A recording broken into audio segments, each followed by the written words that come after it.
y lo haremos como podamos, ¿vale? Ay, qué pesadez. Perdón.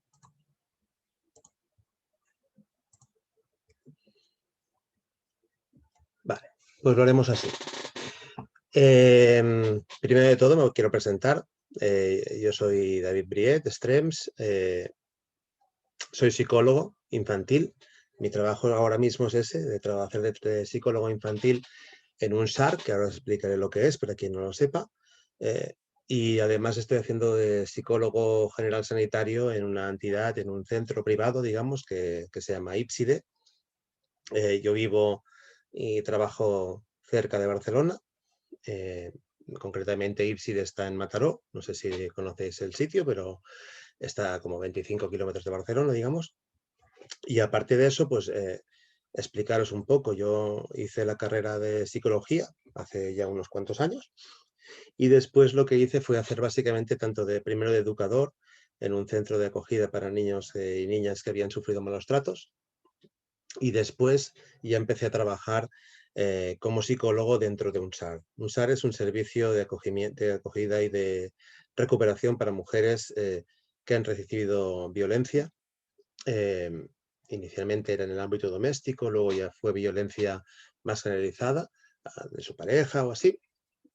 Y llevo ya, he trabajado en 2 centros de este tipo y ahora ya llevo 5 o 6 años en este segundo. Llevaba también 5 o 6 años en el anterior, con lo cual ya llevo unos cuantos días también trabajando con este tema. Es importante que os explique esto porque este va a ser mi sesgo que voy a tener durante toda esta presentación. El tema de la violencia de género, de la violencia machista. Mira, hay alguien que ya también quiere volver a entrar. Vamos a empezar a dar bienvenida a gente, poquito a poquito que se va añadiendo, pero les vamos a tener que explicar que ya hemos empezado un poco, ¿eh? Simplemente estábamos en mi presentación. Os hablaba de mi sesgo. Mi sesgo tiene que ver con mi perfil profesional. Yo no soy docente, soy profesional que trabaja en el tema de la violencia y que por lo tanto tengo una mirada concreta ante la situación de la violencia, ¿no? Y os la quiero presentar primero para que sepáis y podamos entender por qué hablo como hablo y por qué explico lo que explico, ¿no? Los servicios en los que trabajo yo es un servicio de acogida y de recuperación, como decía, donde llegan mujeres que han vivido violencia, pero es que además de eso también tienen un perfil a veces complicado a nivel social también, ¿no? Muchas veces cuando una mujer decide salir de la violencia, no es una decisión fácil. A menudo no es la primera vez que decide salir y pasan varias veces que tiene que pasar por ese proceso y a veces se queda muy sola. Y en esos procesos donde se queda muy sola, en algunas de estas ocasiones no tiene mucha red alrededor, ni social, ni de apoyo, ni de familiar a veces, eh, cuando no es que pueda ser una persona que llega de un proceso de inmigración y a lo mejor tampoco tiene ningún tipo de red en ese sentido. Y en esa falta de recursos muchas veces es donde entramos estos servicios, ¿no? de acogimiento y de recuperación, donde tenemos una gran ventaja de que intentamos dar respuesta a las necesidades que pueden haber en ese momento en el núcleo familiar que nos llega, porque a veces nos llega la familia con la mamá y alguno de sus hijos o hijas a cargo, a veces no, aunque los tenga. Em, y con nosotros está en un tiempo muy limitado. Es un periodo que sirve poco para parar el golpe, es un periodo de crisis abierta y todo el proceso que hoy os presentaré un poco de recuperación de la mujer, en realidad nosotros hacemos un pequeño parte, una muy pequeña parte. Se me va a notar cuando explique esto, porque probablemente os podré explicar muchas más cosas de lo que ocurre en ese momento que no en los que ocurren en otros momentos más avanzados, ¿no? De un proceso de recuperación. Sí que también en mi profesión más de privada, digamos, sí que he tenido también oportunidad de hacer procesos más largos en ese sentido, ¿no? Con mujeres que han vivido violencia. Pero se va a notar mi sesgo, digamos. Entonces es mejor que lo explique ahora para que lo entendáis, digamos, ¿no? Deciros que evidentemente podéis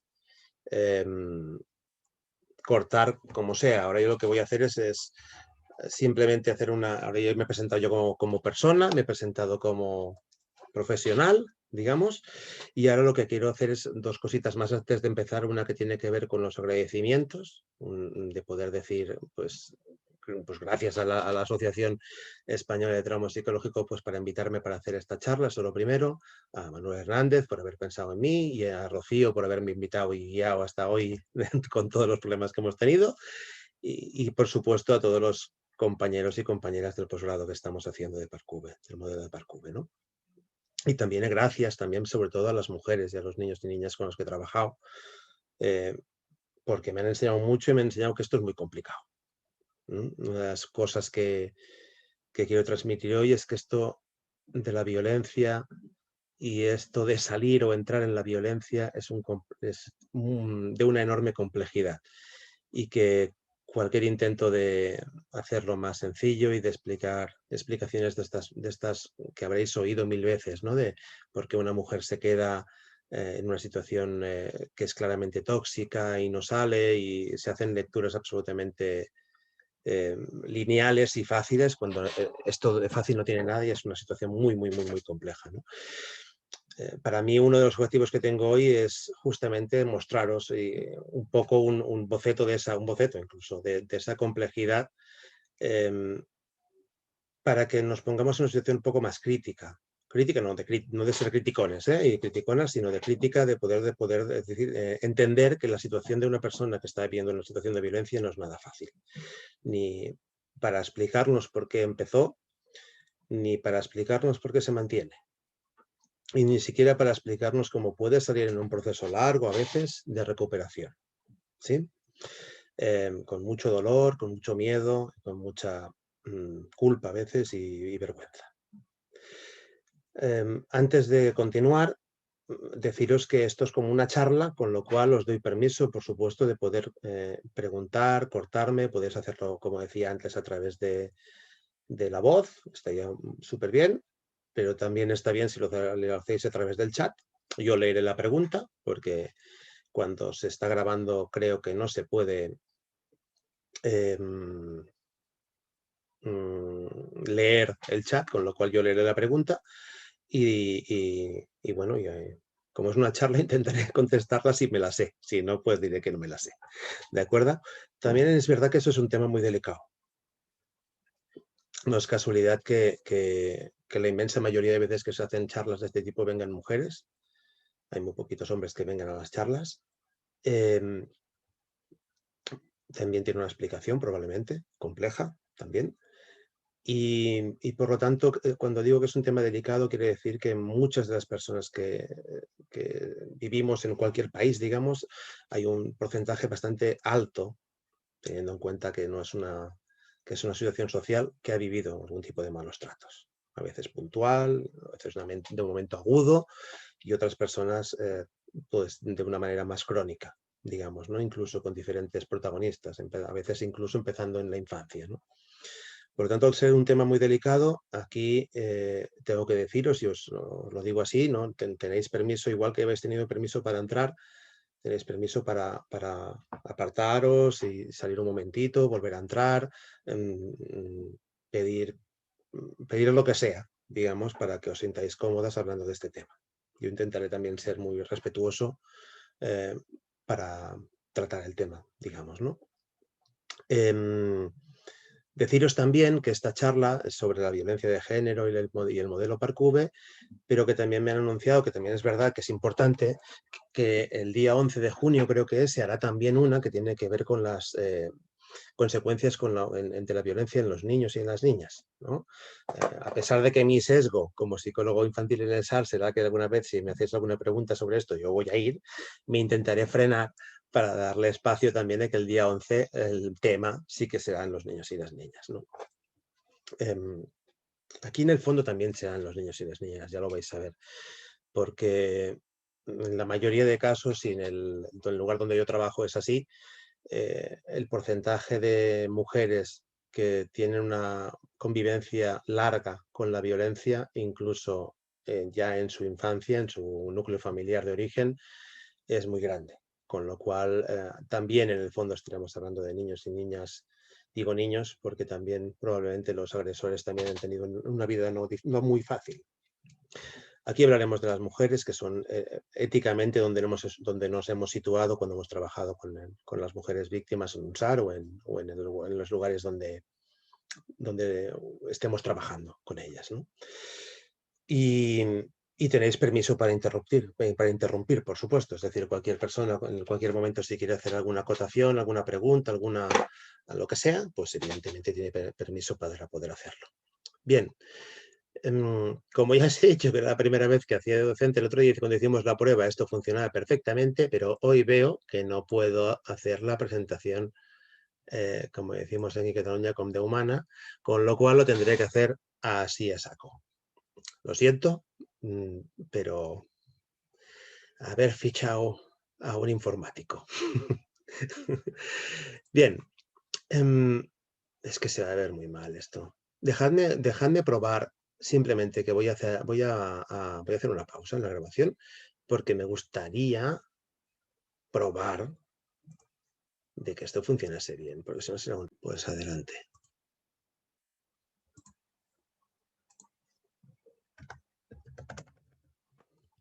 Creo que es un problema ahora. Bien, funciona. Fantástico. Para empezar, me voy a parar un poquitín en definir los términos del título de la charla de hoy, ¿no? De la violencia de género o violencia machista, y tanto de eso como del trauma. No sé exactamente qué experiencia tenéis en hablar de estos temas. Por lo tanto, voy a estar todo el rato un poco ciego a la hora de saber si estoy diciendo cosas que para vosotras ya son absolutamente sabidas y que por lo tanto no os aportan mucho. Si fuese así, me lo decís, porque eso a mí me ayuda para poder saber si puedo ir más allá o me quedo por aquí o ya voy bien o voy fatal. Pero, o si al contrario, ¿no? O si ya os va bien que hablemos de eso. Como es una charla, si crea algún tipo de polémica en lo que vamos hablando, está bien que abráis los micros o me lo decís por el chat y vamos charlando, ¿eh? Pero yo, como voy a ciegas, lo que voy a hacer de vez en cuando es ir preguntándose cómo vamos para saber si estamos yendo bien o si vamos mal, ¿de acuerdo? Y vosotros, por favor, me hacéis el feedback y así sabremos cómo vamos, ¿de acuerdo? La definición de violencia machista, he cogido una que es larguita y que es la que sale ahora mismo en la última... bueno, la última rectificación que se hizo de la ley del 2020, de la ley de las mujeres al derecho a la erradicación de la violencia y de aquí de Cataluña, y que me parece que es una definición que para ser una definición de estas más que tiene que salir negro sobre blanco en un BOE, no está mal, digamos, ¿no? Es la vamos a leer juntas si queréis y entonces si queréis también la podemos compartir lo que pensáis sobre ella, ¿eh?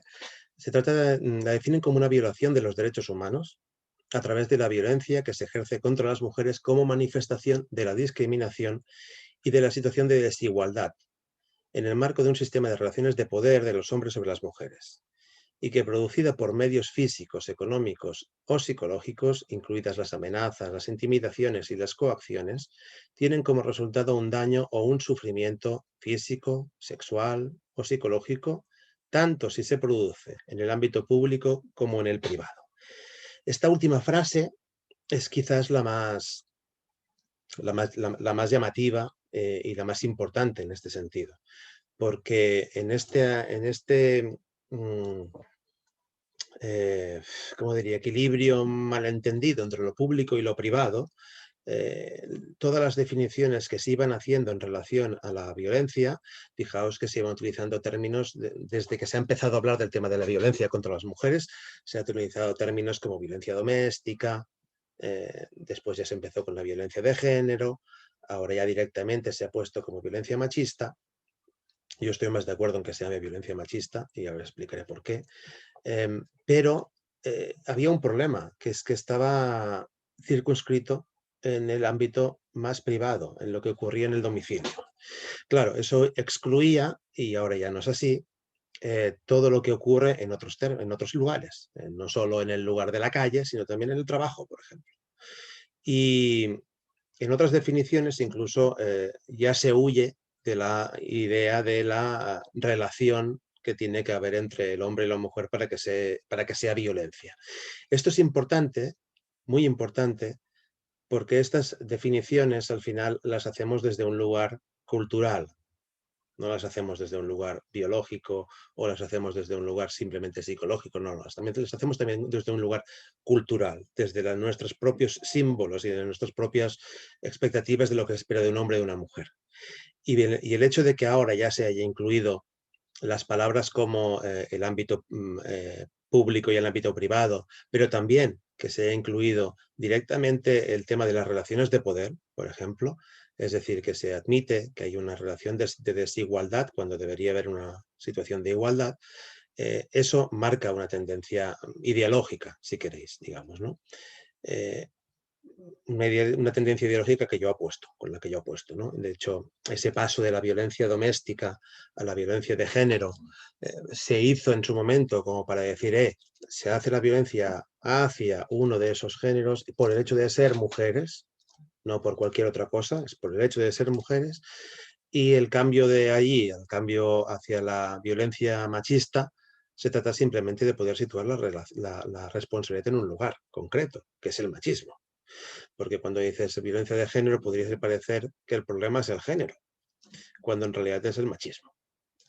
Y el machismo se sitúa en cualquier tipo de persona, en cualquier tipo de género, en cualquier tipo de institución, ¿no? Y aún existe eso y lo estamos viendo día a día en los juicios que hay de mujeres que han vivido malos tratos, viven mucho tipo de violencia, también institucional, luego las vamos a definir todas, las que viven, pero esta definición a mí me gusta, no sé qué pensáis vosotras, pero a mí me gusta. Me gusta porque teniendo en cuenta que es una definición que está en un BOE y que tiene que ver con una ley, no está nada mal. Si queréis comentar alguna cosa, lo vais haciendo, por favor. Venga, continuamos para la siguiente. Aquí hay os puse, bueno, el PowerPoint yo lo he hecho como para que me sirva de guía, a veces me pararé más en algunas, otras no tanto. He ido añadiendo de manera compulsiva algunas otras diapositivas para que no quedarme sin material, pero yo creo que habrá suficiente. En el lugar donde trabajo, es una entidad, una era Ípside y la otra es Intres, que es una entidad que trabaja en el ámbito social desde hace muchos años. Se hizo hace un tiempo, elaboramos un manual, digamos, de, de nuestro modelo de atención, ¿no? a la mujer que ha vivido violencia, y estas son los tipos de violencia que de alguna manera pudimos detectar. Como podéis ver, no nos vamos a quedar a leerlas todas, pero sí que podemos ver, esta diapositiva está clasificada en relación en el lugar, en el contexto en el que una mujer puede recibir violencia, ¿no? Por lo tanto, se puede recibir violencia dentro del contexto familiar, tanto en la pareja como en esas prácticas absolutamente nocivas culturales, ¿no? De la ablación o de la mutilación genital, y lo que ya los chicos se van para un lado, las chicas se quedan para cuidar, bueno, todo eso.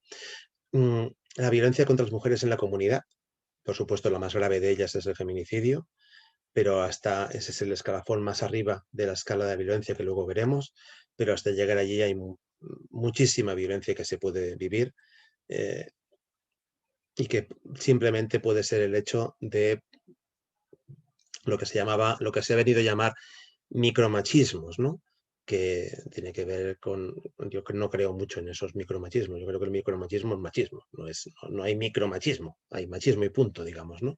Lo que pasa es que ya se entiende que es un machismo que tiene una intensidad de un impacto menor. Aunque eso es una falacia también, ¿eh? El otro día estaba trabajando con una chica, por ejemplo, que vive muy mal el hecho de ser, pues, incluso los piropos, digamos, los vive fatal, digamos, ¿no? Y ella ha llegado incluso a tener fobia a salir a la calle porque no quiere encontrarse con ese tipo de situaciones. Y imaginaos, claro, como una cosa es el hecho traumático y otra cosa es el valor que tiene, cada persona puede vivir una misma situación y vivirlo de manera muy diferente en función de su propio aprendizaje, ¿no? Aquí me acuerdo que Manuel siempre nos explica la metáfora un poco de cuando hay un terremoto en el Japón, pues hay 10 muertos, porque el aprendizaje que han tenido es uno, los recursos que han movilizado son unos, y si hay el mismo terremoto con la misma intensidad, no hace falta que ni pongan el Nepal, que es donde lo pone él, es igual aquí en España, digamos, ¿no? Aquí tenemos otro tipo de aprendizaje en este tema, tenemos otro tipo de recursos que podemos movilizar, probablemente sería mucho peor aquí, digamos, ¿no? Y el hecho es el mismo, es decir, la vivencia siempre tiene que ver con el aprendizaje de una misma, tiene que ver con la experiencia que has tenido con los hechos, con los recursos que has podido movilizar, ¿no?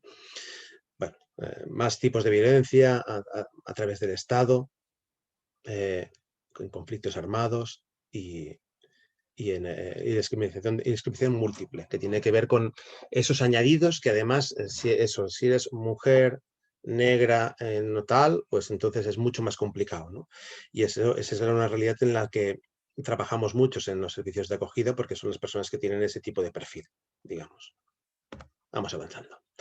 Ese es el tipos de violencia clásico que hay, son como cajas muy grandes, evidentemente todo lo que os voy a decir aquí no es exhaustivo, ¿no? Yo no os voy a explicar todo lo que hay sobre la violencia.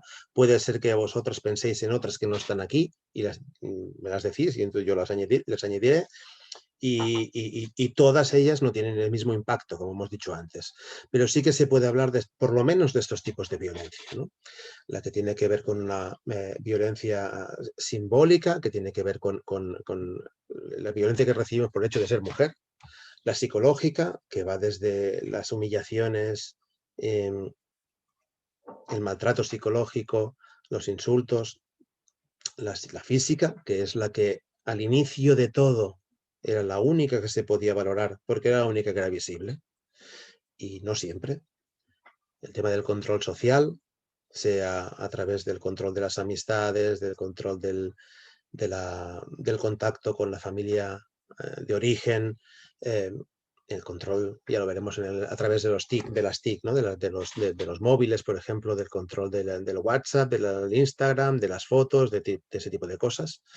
El control sexual. El control sexual es una de las cosas más silenciadas en este tema, porque, por ejemplo, en la violencia que existe en pareja es una violencia que existe casi siempre, pero casi siempre se ve minimizada por el hecho de que, claro, estamos en pareja y el sexo tiene que haber en pareja y por lo tanto son cosas que, una de las cosas que ocurre con las mujeres que viven violencia es que minimizan, pueden llegar a minimizar lo que está ocurriendo. Entonces, a veces el tema del sexo y el tema de las relaciones sexuales es un tema complejo. Es un tema complejo porque no es extraño que hayan violaciones dentro de la pareja. La violencia económica y patrimonial, evidentemente el control del dinero, la violencia por poderes también, esa es una cosa que se ha añadido y que tiene que ver con cuando una cosa es por poderes es que no la ejerces tú sola, lo ejerces tú a través de otros, ¿no? Imaginaos esa situación que puede ser esta o puede ser alguna parecida, en que un hombre que a lo mejor no tiene demasiado interés en recuperar los hijos, por ejemplo, en el caso de que se haya ido la mujer con su hijo o con su hija o lo que sea, pero que en cambio sí que eh, empieza una lucha judicial con el propósito de continuar ejerciendo violencia contra la mujer, a pesar de que luego no tiene ningún interés en quedarse con esos niños y en nada. Simplemente es una manera más de violentar. Usa los recursos otros, en este caso del Estado, para poder continuar ejerciendo la violencia. Además se puede hacer porque la ley a veces en esto es ambigua o ya está mal hecha, a veces las mujeres no tienen un buen acompañamiento a través de los abogados y las abogadas. Bueno, otro tema complejo. Habíamos comentado que también el tipo de violencia a través de las TIC, de los móviles y ese tipo de cosas. La mediática la estamos viendo bastante a menudo. No solo, por ejemplo, con el tema de la chica de la manada, sino, bueno, yo no lo he visto mucho, pero el caso de Rociguito puede ser otro caso, digamos, ¿no? La violencia institucional, cuando hemos estado y continuamos estando en un sistema heteropatriarcal en el que se ha generado una cultura que dice que el poder lo tiene el hombre y que la mujer tiene que estar en un segundo plano, es evidente que todo lo que se ha ido creando como estructura de esa sociedad ha emanado de esa creencia. Y por lo tanto es fácil que puedan hacerse leyes, es fácil que puedan hacerse recursos que solo tengan en cuenta al hombre como situación de poder y en cambio traten mal a la mujer, ¿no? Continúa siendo habitual que, por ejemplo, ante situaciones de violencia sexual, se pregunte a la mujer por qué iba vestida de esa manera o por qué iba por esa calle, por ejemplo, ¿no? Y eso es una violencia que se ejerce desde un lugar institucional, digamos. Y la vicaria tiene que ver con la violencia que se ve, que se vive a través de lo que le ocurre a los demás. Por desgracia, tampoco es poco habitual que a veces se pueda ejercer violencia hacia los hijos o las hijas de las mujeres y también de los hombres, pero es que pasa así. Porque también hay una sensación igual que hay una sensación de poder en relación a la mujer, obviamente también una sensación de poder en relación a la infancia. Y por lo tanto, la infancia como posesión muchas veces es objeto de esa violencia que también le termina sufriendo la mujer. No sería la primera vez y ocurre bastante que ves lo que he tenido que hacer porque tú no has parado, no has dejado, no has hecho nada para que el bebé deje de llorar o para que ese niño deje de protestar, digamos, ¿no? Como os decía, estos son los tipos de violencia que yo he puesto aquí. Pueden haber más. Podemos discutir sobre alguno de ellas si queréis, pero esa es básicamente una clasificación posible de los tipos de violencia que existen. Esto es importante, no se ve muy bien, ya lo sé, porque cuando lo copié no me fijé, después cuando lo vi no encontré una imagen que se vea mucho mejor. En cualquier caso, hay muchísimos ejemplos de este tipo de iceberg de la violencia de género, donde podemos ver, ¿no? Una de las grandes dificultades que existe en el tema de la violencia es qué tipo de violencia puede llegar a ser visible y qué tipo de violencia es más invisible. Y cuando digo visible o invisible, también es importante tener en cuenta que la propia mujer a veces no entiende eso que está pasando como una violencia, ¿eh? O sea, no solo es que se vea con los ojos, no solo es que se vea con los ojos, que también, sino que a veces, bueno, un insulto, una amenaza es a veces, bueno, no pasa nada, una vez se ha puesto nervioso o lo que sea, digamos, ¿no? Entonces no hay una valoración de eso es un maltrato, ¿sí? Aquí se habla más de formas explícitas y formas sutiles en vez de hablar de micromachismos, cosas que ya me gustan más, ¿no? Pero de todas maneras, aunque yo diga esto es una forma sutil de maltrato, como os decía antes, como por ejemplo con la chica con la que trabajo, de sutil para ella no tiene nada el hecho de que le digan que le echen un piropo. Para ella es una situación de un estrés increíble, digamos, ¿no? Tiene que ver con su historia, evidentemente, pero es que todo tiene que ver con nuestra historia. Por lo tanto, es otra clasificación que también lo que hace, podemos ser crítica con ellas, con estas clasificaciones, y debemos ser críticas con ellas para poder entender todo esto como una complejidad mucho más grande. Continuamos.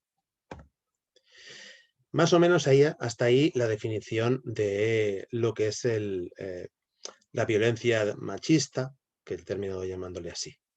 Hasta aquí, ¿alguna pregunta, alguna duda, alguna cosa, algún comentario que queréis hacer? ¿Vamos bien? ¿Vamos mal?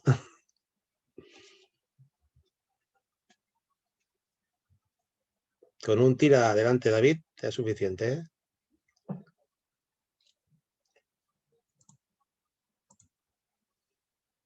Ok. Ay, tengo un problema que no voy viendo el chat cuando vamos hablando. Bueno, lo iré abriendo yo. Ahora la definición del trauma psicológico. Esto daría para 3 másters, ¿eh? Lo que vamos a hacer ahora en 10 minutos, digamos. Uy, espérate. Pero nos arriesgaremos a hacerlo en 10 minutos, o sea, no tenemos otra. Con lo cual, vuelvo a decir, todo lo que diga ahora a través del tema del trauma no es exhaustivo. Hay muchísimas corrientes de la psicología que han tratado todo el tema del trauma y algunos de ellos no se han puesto de acuerdo entre ellos. No voy a ser yo quien resuelva este misterio hoy, pero os voy a mostrar un poco cómo lo entiendo yo y he cogido un poco las definiciones que yo creo que pueden generar más consenso, ¿de acuerdo?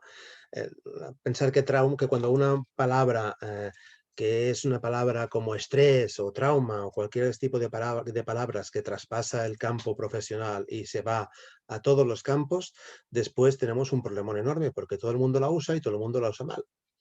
Y entonces al final todo es traumático, ¿no? Y al final todo el mundo va diciendo, pero es que tiene un trauma y lo suelta ahí a la trauma. Digo, no, un trauma es una cosa más seria de lo que me estás diciendo. Tú me estás hablando de un problema, no me estás hablando de trauma. Bueno, se frivoliza muchas veces con esto, ¿no? O incluso se hace broma innecesaria en relación a eso. Sí, no, mira, ahora está traumatizada porque tal, ¿no? No, el trauma es una cosa muy seria y que además tiene raíces a veces muy en nuestra infancia. Ahora os lo voy a explicar un poquito en estos 10 minutos que le vamos a dedicar a este máster. ¿De acuerdo? Pues voy a poner esta definición que es casi como muy cortita y al pie, digamos, ¿no? El trauma psicológico se ha descrito como una consecuencia a la exposición a un acontecimiento abrumador e ineludible. Estas son las dos cosas importantes. Es decir, que superan nuestra capacidad de afrontamiento como personas. El abrumador quiere decir que tú tienes unos recursos que normalmente tú puedes poner en marcha cuando hay una situación estresante. Pero hay momentos en que la situación en sí no puedes, sea porque es demasiado fuerte, o sea porque es demasiado intensa, o sea porque es demasiado duradera, o sea porque es un momento especial de tu vida en que no puedes estar. Por eso, em, y que te supera los propios recursos. Y la otra característica es que es ineludible, es decir, que tú no puedes hacer nada para escapar de esa, o que puedes hacer muy poco en ese momento. Estas dos cosas, fijaos que en este caso, eh, yo he definido el trauma como una consecuencia. Hace muchos años lo que se hacían eran listas de cosas que producían trauma, ¿no? Como si hubiese un manual donde te dije, si te ha pasado esto, tienes un trauma. Y no dependía de eso, dependía de tu vivencia. Em, de hecho, hay muchísimas diferencias individuales en este sentido. Lo que para una persona puede ser algo traumático, para otra persona puede ser una experiencia vital. Esto lo explicaba muy bien, por ejemplo, Boris Cyrulnik, que es una persona que, aparte de ser un superviviente de violencia, em, ha escrito muchísimo sobre el tema de la resiliencia, que es otro tema, pero que tampoco entraremos ahí un poquito hoy, pero otro tema. Pero que él ponía un ejemplo que era muy gráfico, ¿no? Él decía, por ejemplo, cuando estaban en la Segunda Guerra Mundial y estaban tirando bombas sobre Londres, él explicaba cómo un padre, pues, caía en las bombas y entonces en la lejanía, él veía Londres, ¿no? Y entonces el padre le explicaba eso como si fuese una especie casi de espectáculo, digamos, ¿no? Em, sin llegar a ese extremo, evidentemente, pero evidentemente podemos suponer que ese niño no vivirá lo mismo que otro niño que está viviendo eso con un pavor terrible. O también incluso nos podemos imaginar la película de Qué bello es vivir, ¿no? Donde el padre intenta que el chaval pueda vivir lo mejor posible esa situación, a pesar de que todo no era así de esa manera. Pero que el trauma seguramente tiene otro tipo de impacto. No son los dos ejemplos mejores que te podría encontrar, pero de todas maneras sí que se puede entender, creo yo, la idea de que hay muchísimas diferencias individuales teniendo en cuenta la propia experiencia, el propio aprendizaje y ya más adelante explicaremos cómo ese aprendizaje se va formando en nosotros, en nuestro interior, en lo que hemos interiorizado. ¿De acuerdo? Quedémonos con esta primera definición. Luego, este lo he encontrado me ha gustado, no me quiero poner mucho, pero me ha gustado cuando buscando maneras de definir el trauma. Estas 7 cositas me ayudaban a poder decir lo que más o menos hay de consenso en casi todas las definiciones de trauma, ¿no? Que es que se asocia con una marca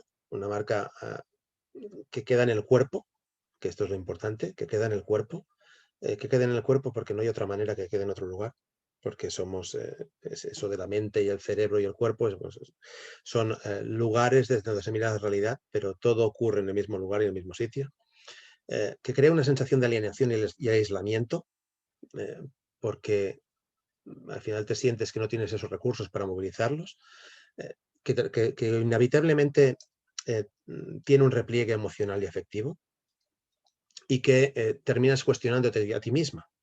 No solo a ti misma, sino además tu posición en el mundo y probablemente la posición de los demás también. ¿Qué pueden hacer los demás de ti? De esa manera hay una falta de confianza hacia una y hay una falta de confianza hacia el resto. En muchas ocasiones, ya lo iremos viendo, que eso no es la primera vez que ocurre.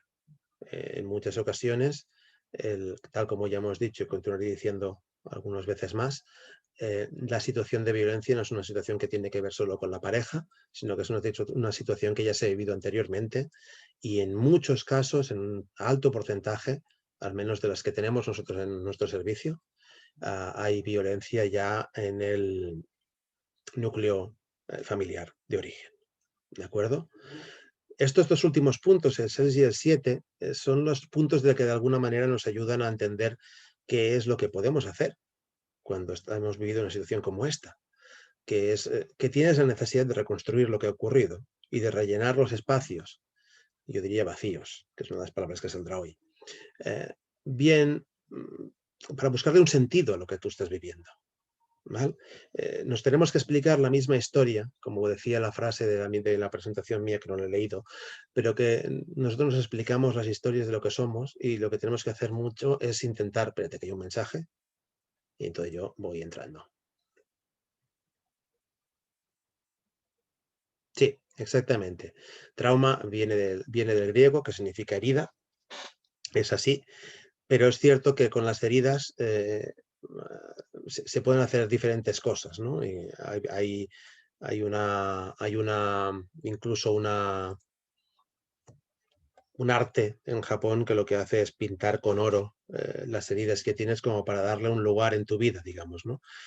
Y en otras culturas, como por ejemplo la nuestra, tenemos cierta fobia a las heridas, los duelos, las penas, y por lo tanto tenemos la tendencia a borrarlas, ¿no? Es una ilusión legítima, es una ilusión que ojalá pues así, ojalá encontrásemos la manera de cambiar radicalmente los redes neuronales, digamos, pero de momento no existe.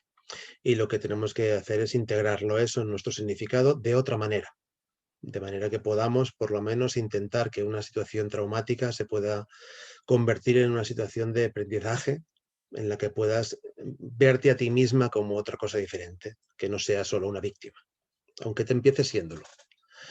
Y este es por el último punto, ¿no? Que conlleva procesos personales de reformulación vital e integración de la experiencia. La integración es el trabajo terapéutico que hacemos, de hecho.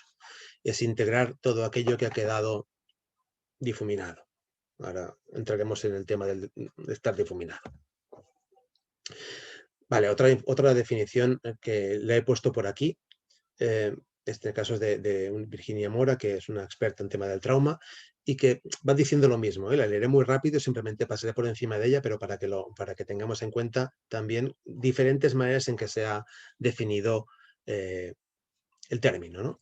Cuando nos enfrentamos en una situación que nos genera de forma abrumadora dolor, otra vez sale la palabra abrumadora, dolor, miedo, vergüenza, indefensión o pánico, cuidado con estas palabras de ahora, dolor, miedo, vergüenza, indefensión o pánico, porque son vitales para poder entender por qué una persona con trauma eh, severo puede continuar en una situación, aunque no sea su deseo. Y porque hay la idea de que una mujer se queda con el agresor porque quiere. No, no, la fantasía del libre albedrío tenemos que desestimarla. Habrá quien sí, por supuesto, pero los condicionantes sociales, económicos, familiares, emocionales que existen para que una mujer tome esa decisión o no la tome, son altísimas y de una potencia enorme, con lo cual sería bien que pudiésemos ver esa complejidad y todos esos niveles que hay en la toma de una decisión tan importante como, por ejemplo, salir de la violencia, que parece desde fuera muy fácil y realmente para nada. Vale, continuamos. Indefensión o pánico, bien sea por su intensidad, en lo que hablamos antes, ¿no? Por el miedo, por el momento vital, es lo que yo he dicho antes, o porque no existe posibilidad de defenderse o de huir de la situación que nos daña. El sistema de defensa del organismo puede verse colapsado, esto es importantísimo de entender, es decir, no puede hacer otra cosa. Luego veremos una gráfica que explicamos todo lo que podemos ir haciendo cuando vamos activando el cerebro, digamos, a la hora de tener una situación de estrés, y la última de ellas es el colapso, ¿no? La penúltima de ellas es el colapso. Y en esos momentos no somos capaces de procesar adecuadamente lo que ha ocurrido. Esto ocurre incluso, y esto es muy importante de explicárselo a las mujeres que han vivido violencia, eso ocurre porque el mismo sistema neuronal que se dedica al aprendizaje y que por lo tanto te permitiría integrar, es el mismo que está activándose o desactivándose para poder ayudarte a sobrevivir. Y por lo tanto, el cerebro tiene que decidir, he dicho el cerebro, no la mujer, el cerebro, algo mucho más primario. Tiene que decidir el cerebro y no es una decisión consciente, es una decisión automática, innata, o sobrevivir o aprender. Y cuando en un lado está sobrevivir y en otro está aprender, evidentemente tenemos que sobrevivir. Una de las cosas que nos ocurre cuando empezamos a trabajar en el lugar donde trabajo yo es que no podemos empezar a trabajar con la integración porque estamos aún en un proceso de estabilización, de entender qué te ha ocurrido, de contención, de intentar parar esa parte de tu cerebro que aún está sobreviviendo. Y eso requiere un tiempo, requiere una experiencia que contradiga la anterior. Requiere una relación que pueda intentar curar lo que también se rompió en otra relación. Bueno, menos mal que solo iba a leer el de esto y ya está, ¿eh? Bueno, me enrollo un poquito, ya lo veis. Bueno, debido a lo cual el sistema de defensa se mantiene en un inadecuado estado de alerta permanente. Esto es muy importante porque sí que es verdad que vemos a mujeres que el otro día estaba hablando con una y de repente fuera del despacho alguien cerró un armario un poquito fuerte, no creas tú que mucho. Y ella no se dio cuenta, hizo así. Solo movió un poquito la cabeza y los ojos. Y eso, yo hice pausa, digo, espérate, tiempo muerto. ¿Te has dado cuenta de lo que has hecho? Dije, no. Dice, ¿has movido esto? Y dice, sí, es verdad. No se había dado cuenta, no se había dado cuenta porque esto es algo que lo hacemos ya de manera automática, porque el estado de alerta es permanente y no es fruto del raciocinio, es fruto de la necesidad de supervivencia. No funcionan ni siquiera las mismas áreas del cerebro, por lo tanto no tienes opción de decidir. Estás alerta constante y no tienes opción de decidir sobre eso en ese momento. Eso se dispara y además tienes las mismas reacciones a nivel fisiológico, cognitivo, comportamental y emocional, que fíjate tú, todo esto nos viene de Pierre Janet, del primero seguramente que utilizó el término de trauma y de disociación, que se pusieron en marcha ante el acontecimiento traumático. Tú tienes una línea del tiempo donde ocurre un acontecimiento o varios, porque a veces no es uno, y ahí quedó la emoción clavada. El tiempo continúa, pero tú estás ahí. Entonces, cuando en el tiempo, con posterioridad, ocurren cosas que no tienen que ser iguales, que simplemente que se ha convertido en una especie de guardaespaldas, huele a peligro, y a veces no tiene nada que ver. A veces es ver una película, a veces ver un anuncio, a veces es oír un ruido en medio de la calle. Eso puede provocar una reacción parecida a la que tuviste en ese momento. Y eso es el trauma. Esta diapositiva, cogida directamente del curso de Parkour que estamos haciendo, explica un poco, ¿no? Esa idea de que tienes un cerebro, se ve mal, pero no sé si lo voy a poder hacer desde aquí, ¿no? Pero la idea, a veces esto, Daniel Siegel es un psicólogo que lo explica muy bien utilizando la mano. Voy a intentar utilizarla yo con esta cámara que tengo, a ver si sirve. Lo que hace él es explicar el cerebro como si fuese... es una simplificación, evidentemente, este esquema, ¿eh? No es tan simple, pero es para entendernos y además seguramente yo tampoco sería capaz de explicarlo mucho más complejo, pero a mí me sirve y me sirve para entenderlo y me sirve sobre todo para que las mujeres lo entiendan. Digamos, tenemos estos tres cerebros, el cerebro reptiliano, el límbico y el neocórtex. Ya os digo, no es verdad esto, ¿eh? Porque no es que hayan tres sistemas separados, sino que esto tiene unos puentes entre uno y otro eh, que no solo tienen que existir, sino que además son la base de nuestro trabajo terapéutico. Pero para entendernos ya está bien. Y cada uno de ellos tiene una misión especial, digamos, ¿no?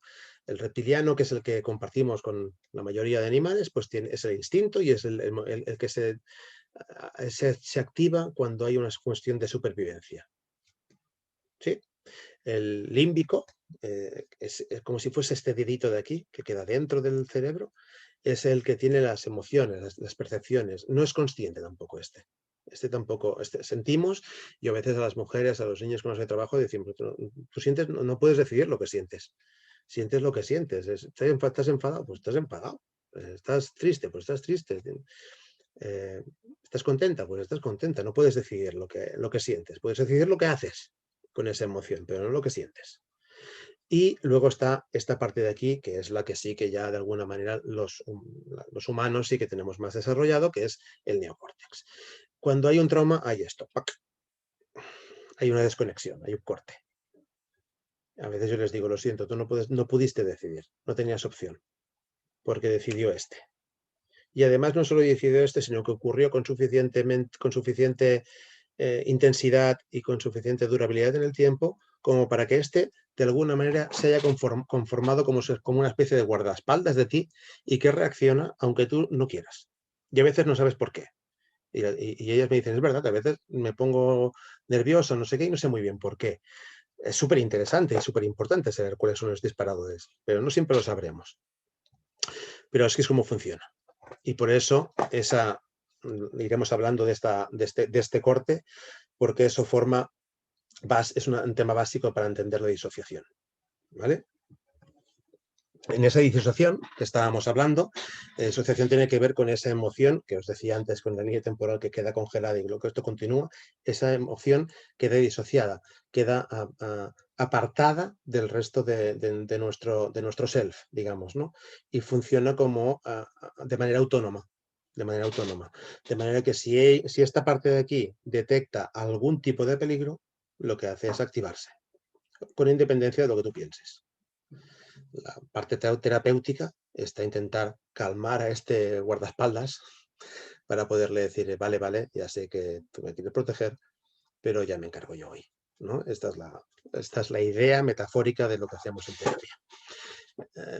Con todo el tema del estrés y del estrés postraumático y del trauma, de lo que ocurre después del trauma, os dejo aquí simplemente como para que lo veáis lo que es el espectro postraumático. Vemos aquí una especie de pirámide en la que si vamos desde arriba hasta abajo, iremos viendo diferentes etiquetas diagnósticas que se usan habitualmente en relación al tema del estrés postraumático. Arriba de todo estaría el trastorno de estrés agudo, es decir, un solo hecho y entonces te provoca un estrés postraumático, alguien que ya tiene un accidente, por ejemplo.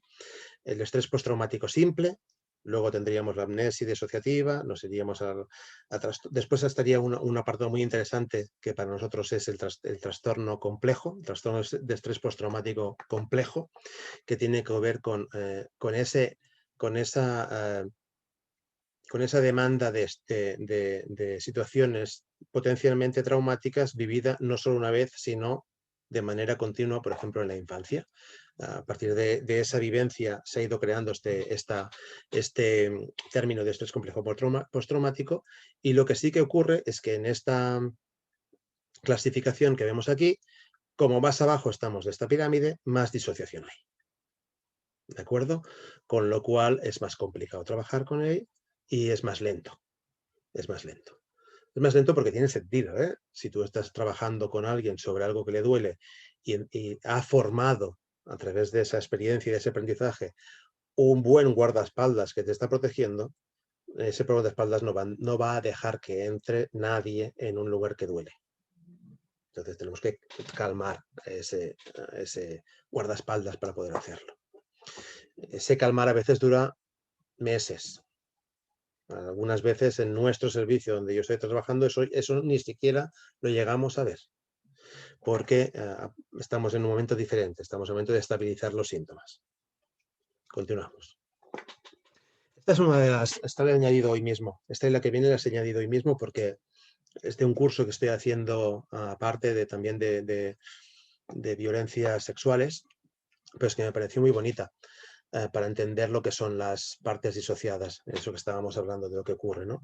Eso que ocurre en la línea temporal, que se van creando esas emociones que se van quedando como congeladas, eso puede ocurrir un día cuando una persona más o menos potente, segura, bueno, pueda tener una situación en la que entra en una situación de violencia machista y se disocia algo y continúa. Pero eso puede ocurrir también cuando tienes en nuestra infancia. Y eso, además, tiene mucho más poder de quedarse en nuestro cerebro marcado, porque la evolución del cerebro, que tampoco vamos a entrar mucho aquí ahora, pero la evolución del cerebro lo que marca es que los aprendizajes que tienen sentido para la supervivencia van reafirmándose con el tiempo.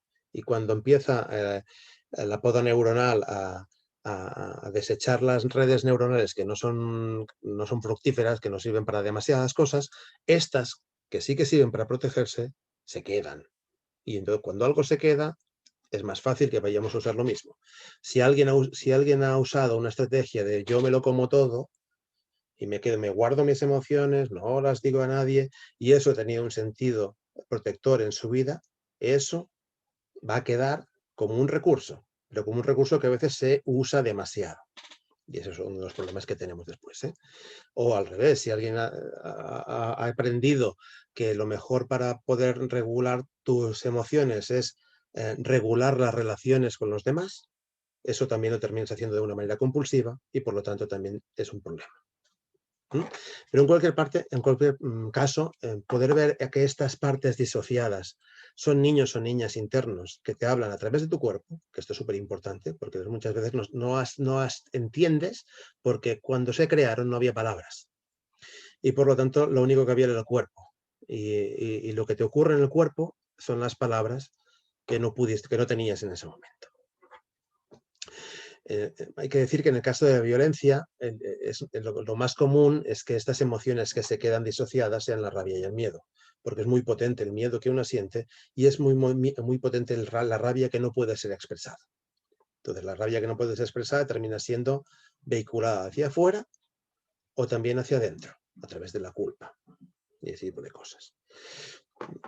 Para rizar más el rizo, cuando esa mujer siente culpa, lo que hace muchas veces es esa emoción es la que tapa la rabia, ¿no? Es como, yo no siento rabia, sino que he sido yo la culpable de lo que ha ocurrido, con lo cual eso lo que te hace es intentar acercarte otra vez a esa persona, repararlo, continuar en esa relación. Claro, la rabia evidentemente lo que haría sería enfrentarte, incluso marcharte o lo que sea. ¿Por qué no te marchas? Porque hay un poder mayor, que es esa red neuronal que se quedó disociada seguramente. Como más antes, más complicado es. Como más antes en nuestra historia de vida haya habido una situación en la que se han disociado el miedo y la rabia, más complicado es que nosotros tengamos más recursos, diferentes recursos movilizados. ¿Se entiende eso? Porque ahora voy a parar un momentito, porque estoy explicando cosas muy bestias. Esto es importantísimo, de poder entender. En el trauma hay dos momentos importantes y claves. Uno de ellos tiene que ver con el momento en sí en que se produce el hecho o los hechos traumáticos y poder entender que en ese momento, ¿qué tipo de mecanismo la persona pudo movilizar? Porque ese fue su recurso que movilizó en su momento para poder sobrevivir. No pudo otro, no pudo movilizar otro. Vuelvo a insistir, como más en nuestra historia, más antes haya podido pasar esos momentos, menos opción tienes. Claro, fijaos, una criatura lo que tiene es una absoluta necesidad de dependencia en relación a las personas que le cuidan. Pero,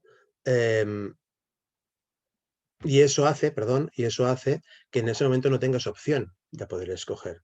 Si tu estrategia ha sido, mira, me guardo esa emoción para mí, no la expreso, porque si la expreso esto va a ser peor, para ti va a ser un recurso que vas a movilizar siempre, incluso cuando no toca, que ese es el problema.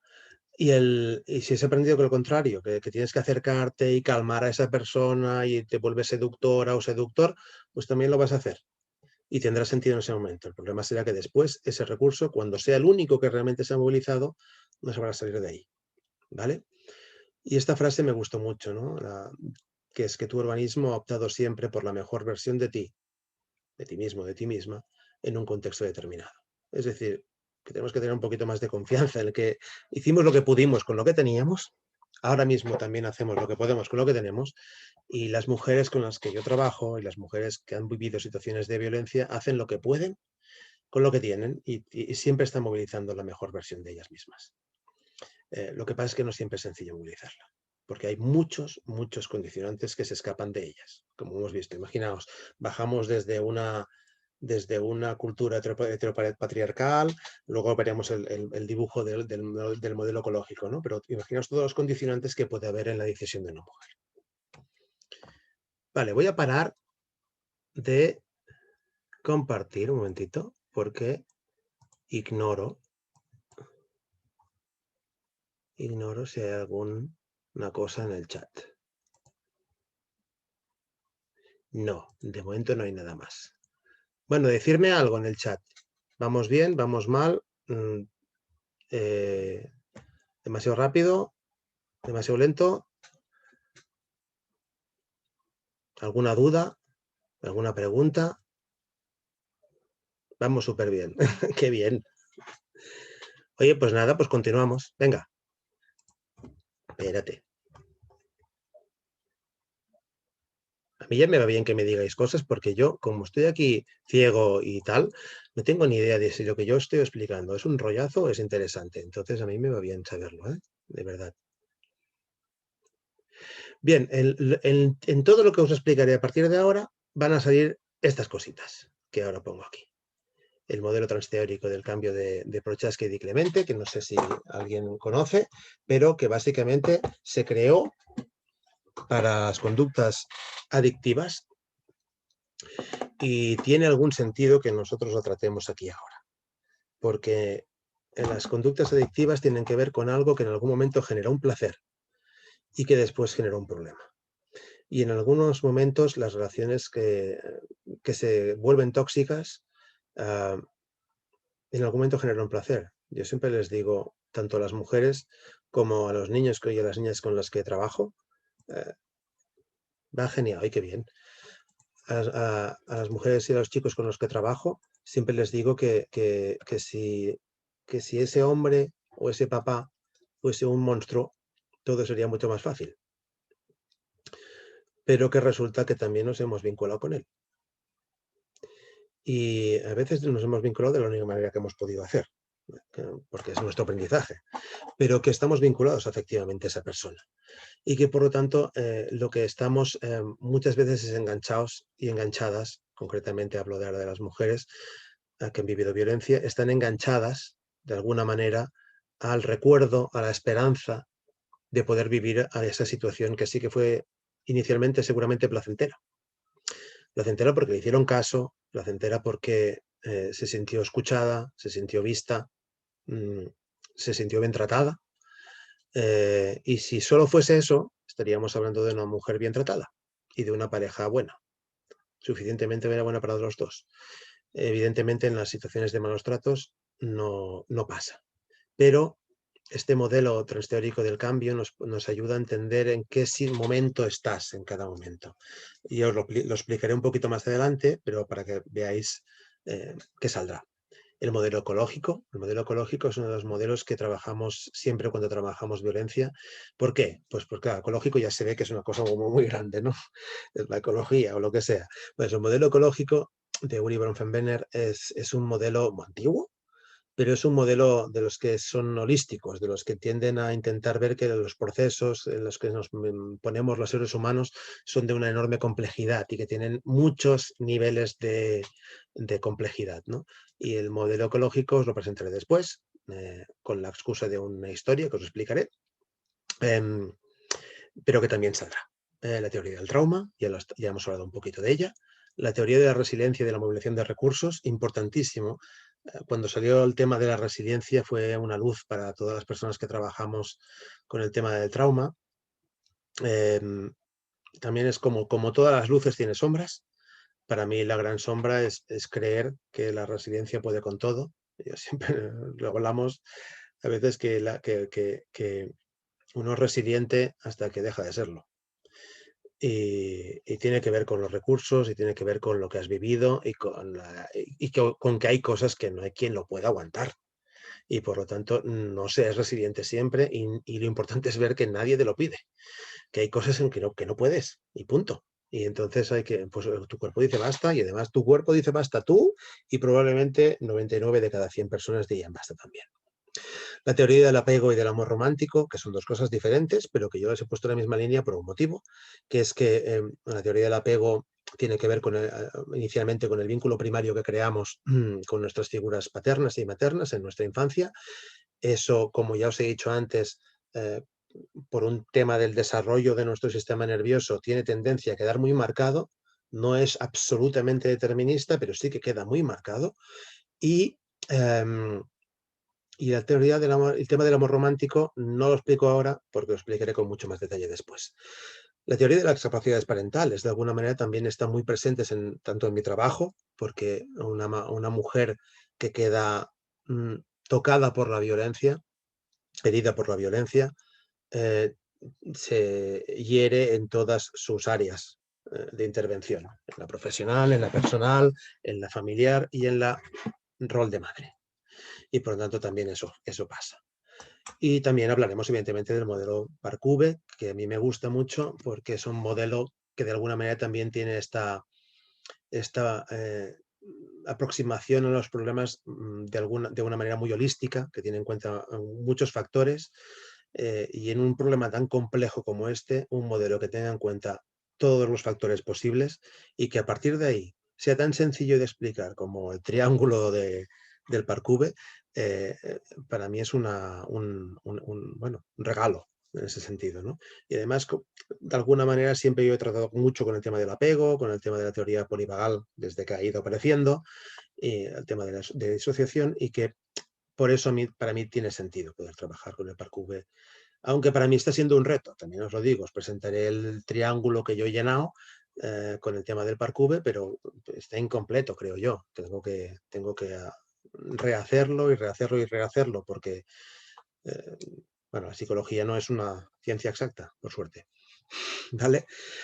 Esta va a ser la excusa de nuestra conversación a partir de ahora. No sé si alguien lo conoce, este cuento. Vaya, está diciendo que vaya para atrás y va para adelante. Vale. No sé si alguien lo conoce, este cuento. Es ya es antiguo, no es súper moderno, pero es una historia divulgativa sobre el tema de la violencia machista, que se ha usado mucho y que yo continúo usando con algunas mujeres, porque les va bien, para entenderse a sí mismas y para entender que ellas también han entrado en una situación de violencia sin haberlo buscado y sin quererlo. Aparentemente sin necesitarlo, aunque eso es otra historia.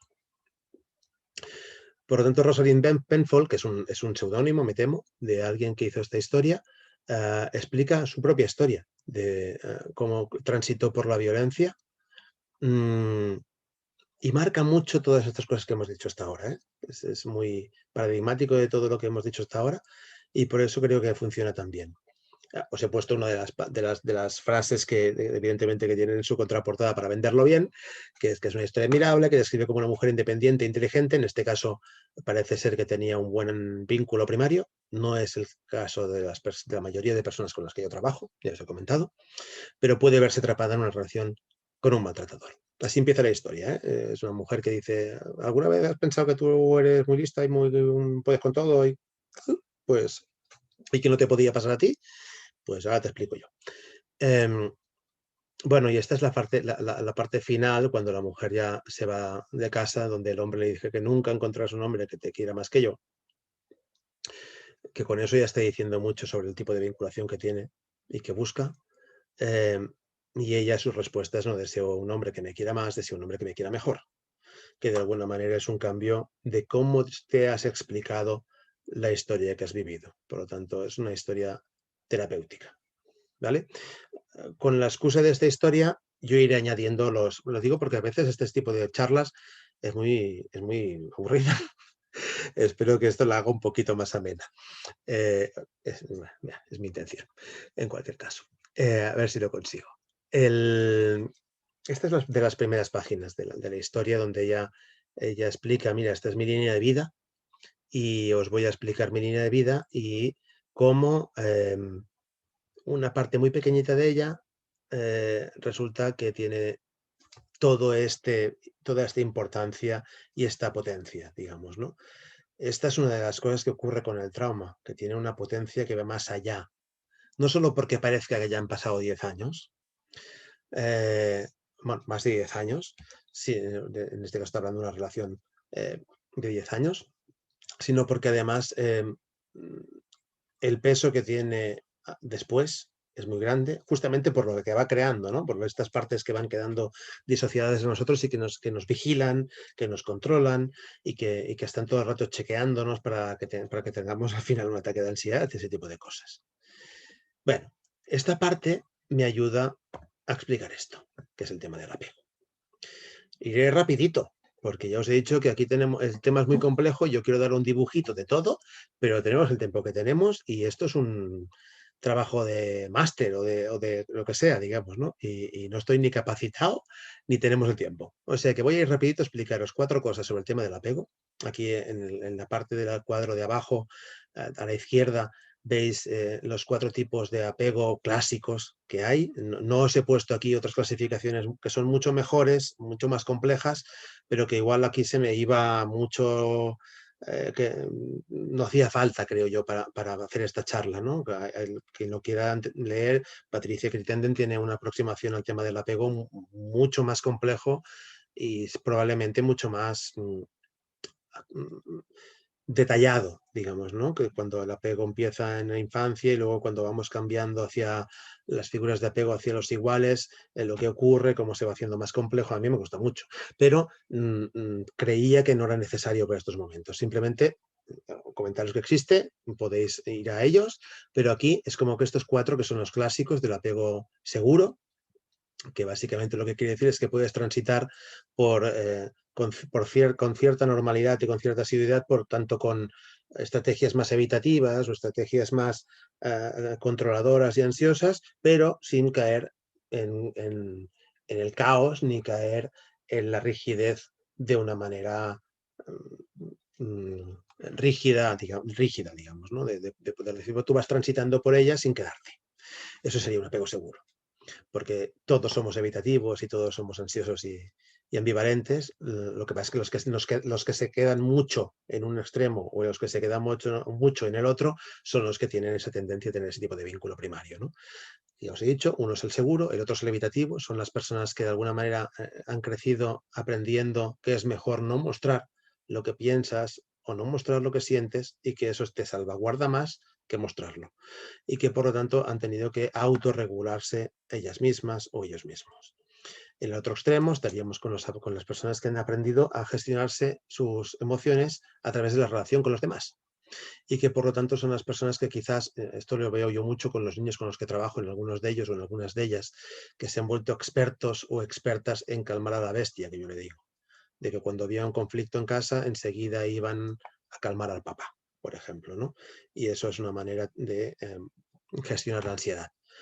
Cuando lo que has vivido ha sido tan poco previsible que no sabes si esperar que es mejor, no has podido aprender de una manera estable si lo mejor es aguantarte la emoción o expresarla de una manera gritando, porque así activas al otro o lo que sea, lo que tienes es un apego desorganizado. Es decir, que vas de un lado para otro y que de alguna manera aquí es donde termina más patología. Em, la realidad que yo vivo en el lugar donde trabajo es que la inmensa mayoría es de apego inseguro, es decir, o de apego evitativo, o de apego ansioso ambivalente, o de apego desorganizado. Esto es lo que nosotros vivimos en la inmensa mayoría. En la población general es al revés. La población general, el 75% aproximadamente, se calcula que el 75% puede tener un apego más o menos seguro.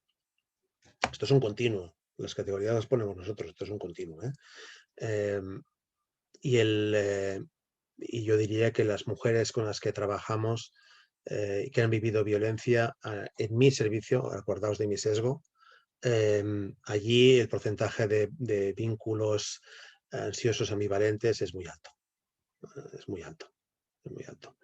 Eso explica, de hecho, es importante eso, porque tú has creado un vínculo primario, es decir, que lleva muchos años funcionando a través de unas experiencias, un aprendizaje en que tú has aprendido que es mejor regularte a través de los demás.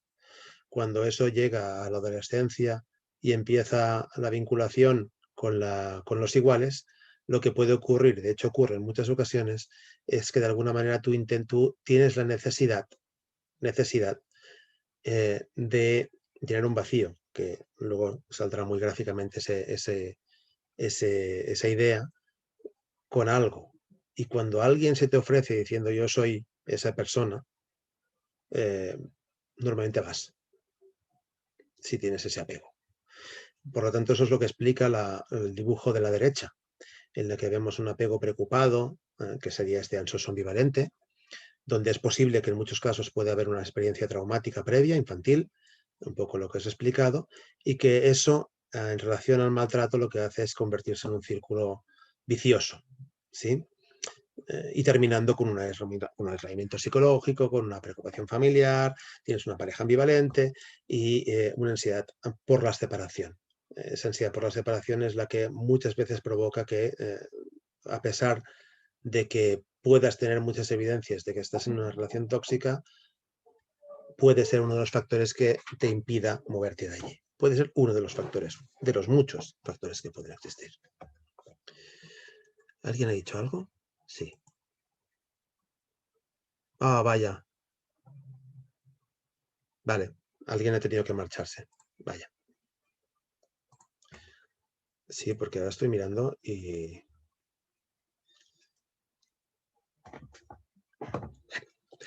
iré un poquito más. Yo no quería hacerlo muy largo y me lo estoy viendo muy largo. Este es un cuento muy bueno, muy bonito, de Ana Llenas, que se llama Vacío, y que explica muy bien, muy bien, muy bien, muy bien, y muy gráficamente, como hacen los cuentos, ese vacío que una puede sentir, o uno puede sentir, porque en este caso estamos hablando de mujeres que han vivido situaciones de violencia, y que va intentando llenar de cualquier manera, ¿no?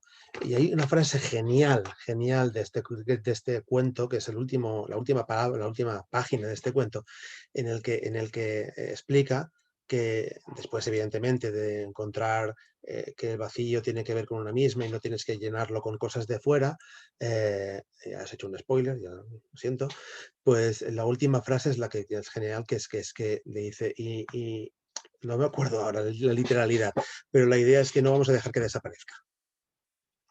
Y tiene que ver con la idea de que tenemos que, nuestro objetivo como personas y nosotros también como terapeutas, y la propuesta que siempre les hago a las mujeres y a los niños con los que trabajo, es decir, oye, tú tienes un guardaespaldas, lo que tenemos que hacer es que te proteja bien, no que deje de protegerte. Yo estaba trabajando hace poquito con una chica que estaba viviendo vivió hace un tiempo una situación muy dura de bullying, y estábamos hablando de ese guardaespaldas suyo que a veces tampoco le permite ni salir a la calle tranquila, ¿no? Y decía, bueno, nuestro objetivo no será que desaparezca ese guardaespaldas, ¿eh? Va a ser que ese guardaespaldas te proteja bien, te proteja mejor. te proteja con más suavidad. Eh, que tú ahora cuando vayas de nuevo al instituto, vayas protegida, pero que vayas. Si le dejamos decidir al guardaespaldas, el guardaespaldas te dirá que no te muevas de casa. Si decides tú, con toda tu plenitud, sabiendo que tienes una parte de ti que te está protegiendo y que la vas a notar en tu cuerpo, con ansiedad, no puedo mover los pies, con lo que sea, podremos hablar con esa parte e intentar calmarla con el tiempo, pero que ese es el objetivo. Y me encanta esa frase. Esa historia que os estaba explicando termina en este triángulo. Ese triángulo es muy, muy bonito, que también yo uso mucho en el trabajo con las familias, ¿no? Que es el triángulo dramático de Karpman, que es tan sencillo y tan complejo a la vez, ¿no? Donde habla de que cuando hay un drama, cuando estás en una situación de drama, hay estos tres roles. El perseguidor, que en nuestra historia inicialmente sería el agresor; la víctima, que en nuestra historia habitualmente es la mujer; y el salvador, que ya veremos que en nuestra historia a veces también es la mujer, a veces también es el hombre. Y lo que ocurre en este triángulo, como veis en las flechas verdes, es que irremediablemente se van intercambiando entre ellas. Alguien que es víctima puede llegar a ser perseguidora, a veces no con la misma persona. No sería la primera vez que una mamá maltratadora maltrata a sus hijos, por ejemplo. Ya sé que es difícil de escuchar eso, pero eso ocurre. Lo siento. Pero tiene que ver con estar encerrados en este triángulo dramático, del que se puede salir, pero tiene que ver con visualizarse en este triángulo. Continuamos con nuestra historia. En esta parte de la historia, del cómic, es cuando ella intenta presentarle el novio bueno, presentarle, no, está hablando del novio, dice que nunca creyó que podía tener una mujer como yo. Es importantísimo para la persona que necesita llenar un vacío de reconocimiento, que cuando huele ese reconocimiento va directa, porque es una promesa legítima que puede tener, de que pueda ser escuchada, de que pueda ser atendida, de que pueda ser tenida en cuenta, ¿no? Pero piensa que no soy bastante bueno para mí. ¿Por qué será? ¿No? También hay que tener, hoy no hablaremos de eso, pero hay que tener en cuenta la historia de él. Él, que está en el triángulo puesto en el perseguidor, y que probablemente tiene mucho sentido que un hombre se ponga allí por el mismo motivo que la mujer se pone en el lugar de víctima, por todos los condicionantes también sociales que tenemos. También tiene su historia y también tiene su camino que hacer. No es tan fácil que un hombre se ponga a cambiar eso, porque el hombre está situado en el lugar del poder, y el poder a veces es, tienes que renunciar a algo para poder salir de allí. Y además es el poder, la fuerza, te da mucha seguridad en ti misma, en ti mismo. Por lo tanto, es muy difícil que un hombre pida ayuda para salirse de un lugar que en el fondo le hace sentir poderoso. Los hay, pero no es lo más habitual. Habitualmente los hombres que terminan haciendo algún tipo de trabajo terapéutico lo hacen a través de una sentencia judicial, por ejemplo. Eso es lo que dice él. Siempre te seré feliz, nunca te fallaré, alcanzaremos juntos las estrellas. Y el problema es que de ser siempre te querré, a tú eres mía, hay un pasito muy pequeñito. El modelo ecológico que os he explicado antes, un poquito, ¿no? Estos círculos concéntricos donde dentro de todo está la persona individual, y mientras vamos subiendo en el mesosistema está todas las personas y todos los sistemas pequeñitos que tenemos a nuestro alrededor: la familia, compañeros, el vecindario, la escuela. Más allá está el exosistema, la televisión, el gobierno, todo ese tipo de cosas, lo que hacen las leyes, ¿sí? Y arriba de todo está todo lo que tiene que ver con los valores culturales, ¿sí? A veces yo digo que no hay nada más cultural que una familia, que una cultura familiar. Eso lo digo, por ejemplo, cuando dicen, no, claro, es que el maltrato se hace más en culturas como la árabe o no sé qué, porque claro, porque ellos son así. Y yo digo, mira, la cultura más fuerte que tenemos es la cultura familiar. Y a veces hay una transmisión generacional del maltrato y a veces se explica mucho más por ahí que no por el hecho de formar parte de un tipo o otro tipo de cultura más amplia. Y de todas maneras tenemos que recordar que evidentemente, a pesar de que se han hecho muchísimos pasos hacia, hacia un lugar mejor, digámoslo así, no diría yo la igualdad, pero un lugar mejor, nos queda muchísimo, porque el machismo, anda que no, lo que hay. Este círculo se puede hacer de dentro hacia afuera o también se puede hacer de fuera hacia adentro.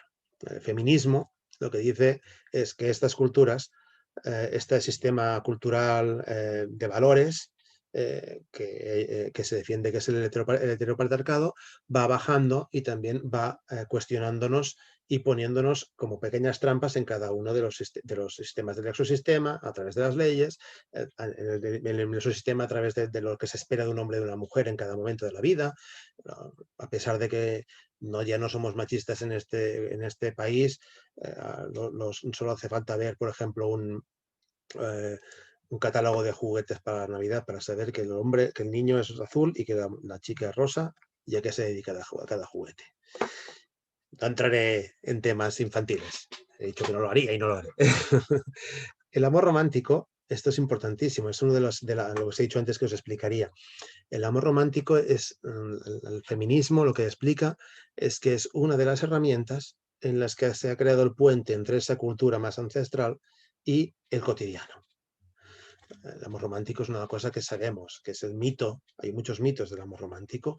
Todos ellos, la mayoría de ellos, están presentes en la mayoría de las historias de las mujeres que yo escucho.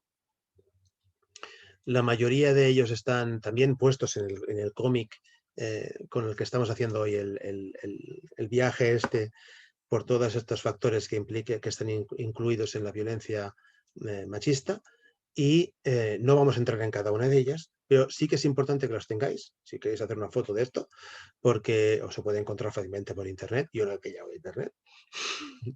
Con lo cual, son mitos que lo que hacen es enraizarnos en una relación que finalmente termina siendo tóxica. Estas mismas frases que vemos aquí, son las que después se dice a sí misma la mujer en una relación amorosa para continuar en ella. Es mi media naranja, ¿cómo voy a dejarla si me necesita? El amor lo puede todo. Al final, si el amor lo puede todo, quiere decir que esto es culpa mía. Bueno, hay muchísimas cosas que se pueden decir aquí. La última de ellas, como veis, es mío o es mía, ¿no? El amor es exclusivo y esto, por ejemplo, no es el tema de hoy tampoco, pero se está viendo mucho en adolescentes, que hay muchísimo control, por ejemplo, del móvil. Muchísimo. Y que los celos son una muestra de amor. En nuestra historia, que hemos estado explicando, un día ocurre que él hace alguna cosa impropia. Un grito, quizás le pegó.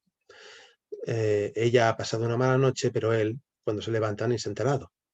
Él está funcionando con el automático, con su automático, ¿no? Le dice, Ross, ¿qué te ocurre? ¿Por qué tienes los ojos hinchados? Pareces disgustada. Y cuando le explica lo que hizo, él lo que intenta es pedir perdón y repararlo.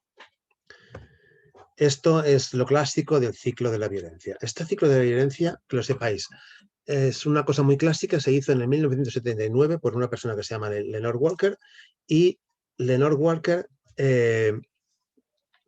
fue la primera que hizo un libro del síndrome de la mujer golpeada.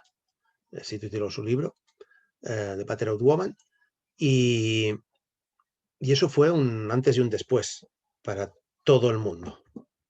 Aún hoy utilizamos este ciclo de la violencia, cambiándole un poco los nombres y las cosas, porque, por ejemplo, esta parte de la luna de miel que veis aquí a la izquierda, yo le diría de todo menos luna de miel, a pesar de que probablemente en el contenido de lo que explican ya entiendo lo que quiere decir, pero es que no es una luna de miel. El ciclo de la violencia básicamente tiene que ver con este momento en que hay un momento en que hay una escalada de tensión, al final esa acumulación de la tensión se destruye y empieza a haber una agresión. Después de esta agresión, lo que termina habiendo es un momento en que hay un intento de reparación. Esto que Lenore Walker lo puso como un círculo, como un ciclo, en realidad yo creo que se parece más a una espiral que va subiendo en intensidad, en frecuencia, en todo. Y lo que al principio es un grito, después ya se convierte en un momento en que ya le coge un brazo, y después se convierte en una palabra malsonante, y después se convierte en otras cosas hasta poder llegar, tal como también decía la propia Leonard Walker, en el último escalafón de la escala. Esta es la escala que hizo ella, muy simple, como podéis ver, eh, pero muy clara. El último escalafón es la muerte. Eso es algo que existe. 1000 mujeres muertas en los últimos 15 años, creo que ha sido. Y